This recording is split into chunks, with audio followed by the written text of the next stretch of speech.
Welcome to my channel. In this video, I'm going to make a St. Patrick's Day wreath.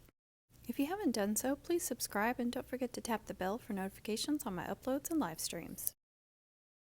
I'm going to do things a little differently on this. I'm going to go ahead and add some tails first before I make my bow.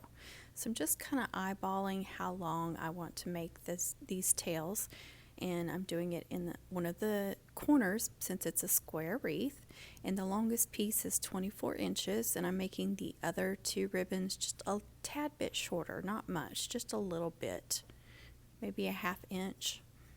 Now I'm just going to cut a V shape on the ends of all three of these ribbons, and of course I want that shamrock ribbon on top.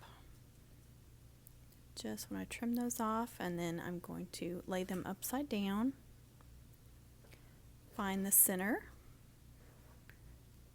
and then I'll pinch the center, fold it in, fold it out, and then I will just attach it to a corner right there. I'm going to go ahead and use, there's enough wreath tie there that I can use to tie that on. If not, I could use a chenille stem and tie it onto the wreath form like that. And then I'm just going to spread those tails out.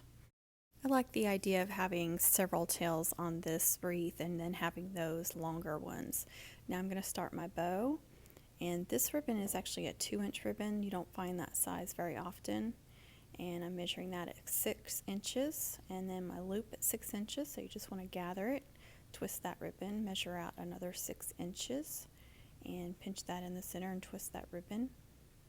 And I didn't have very much of this left, so I'm just going to use what I have. I'll go ahead, and this was from Michael's, and I will measure out another 6 inches, pinch that, and then twist that, and then I'll still have 2 tails there. You want to make sure when you're holding it that you know which loops and tails go to the left and which ones go to the right, so you can keep the center of the bow formed so you don't lose any of those loops. Now for my second layer, I'm making this one a little bit bigger. The tail is still 6 inches, but the loops are going to be 8 inches. That way it stands out from the top bow. I want to make sure it's seen, and I want my bow to be big and wide, so that's why I'm going bigger with the loops. And again, I'm going to do 3 loops. I'm sticking to that pattern, so each time I make one of these layers, the tails are going to be on one side of the bow. Now I'm just choosing which direction I want this top bow to lay on top of that one. So I'm making it so the tails on the top bow go to the left and the tails on the other one go to the right, or vice versa, it doesn't matter. Now for this bow, I'm going to go ahead and do 8 inches as well for the loops and 6 inches for the tails. Again, I'm doing 3 loops and 2 tails.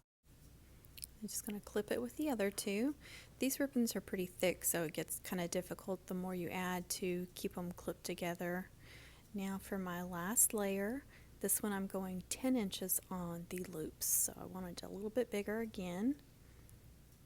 Just pinch and twist on those loops. So 2 tails, 3 loops again. Measure that out. And it's not a perfect measurement on those tails, just close. Now I want to make sure that I've got the center of my bow before I attach it together. Make sure everything that needs to go to the right is going to the right, and everything that's going to the left needs to go to the left. Now I'm going to run a large zip tie through this. Like I said, these are thick ribbons, so it's making a thick center. And before I tighten that completely, I'm running a chenille stem through the back for attaching it to the wreath. Now I'm going to take needle nose pliers and pull that as tight as I can. The tighter you can get your bow in the center, the better it'll look. Now I just want to fix my loops and make sure my tails are all going where I want them to. Just do a little bit of twisting and stuff, and then you can trim the ends. I'm going to cut a V shape.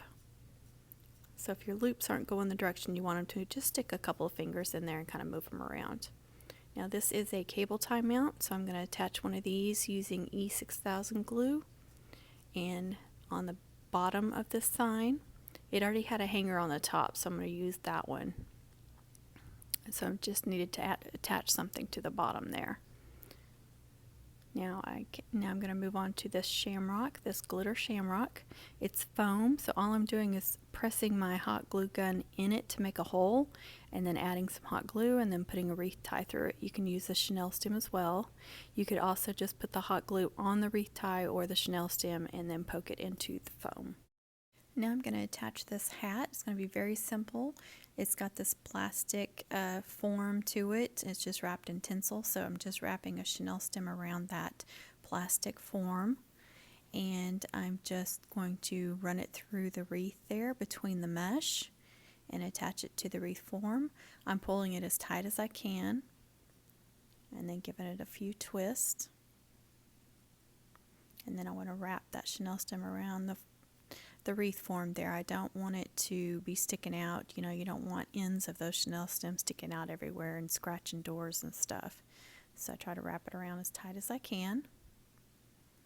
And then it's really wobbly, so I'm going to use 2 4-inch cable ties and attach one on either side of this chenille stem. So just wrapping that around the wreath form, pulling it as tight as I can, and then clipping off the end there. And I always push that zip tie in down so because it gets kind of sharp too where you cut it off. And then attach this foam glitter shamrock the same way.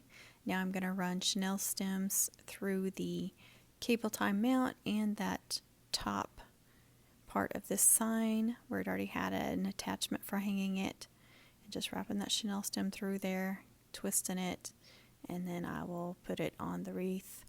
And I like to, I added a little hot glue there on that hanger that was already on there just to make sure it's nice and secure.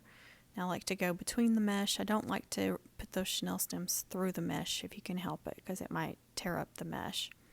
And then just pull it snug. You don't want it too tight, you don't want it too loose, so just pull it snug and then wrap those chenille stems around the wreath form again. You don't want loose ends hanging everywhere or sticking out everywhere. Now I'm going to attach this shamrock bush, and I just pulled the branches apart so a couple of the branches were going one direction and like 3 of the branches were going the other direction. They're kind of glittery, so I just thought it would be a fun thing, and I'm attaching it under the sign, so I just pushed it between the mesh, and then I'm attaching it to the wreath form using several cable ties to make sure it's nice and tight, nice and secure.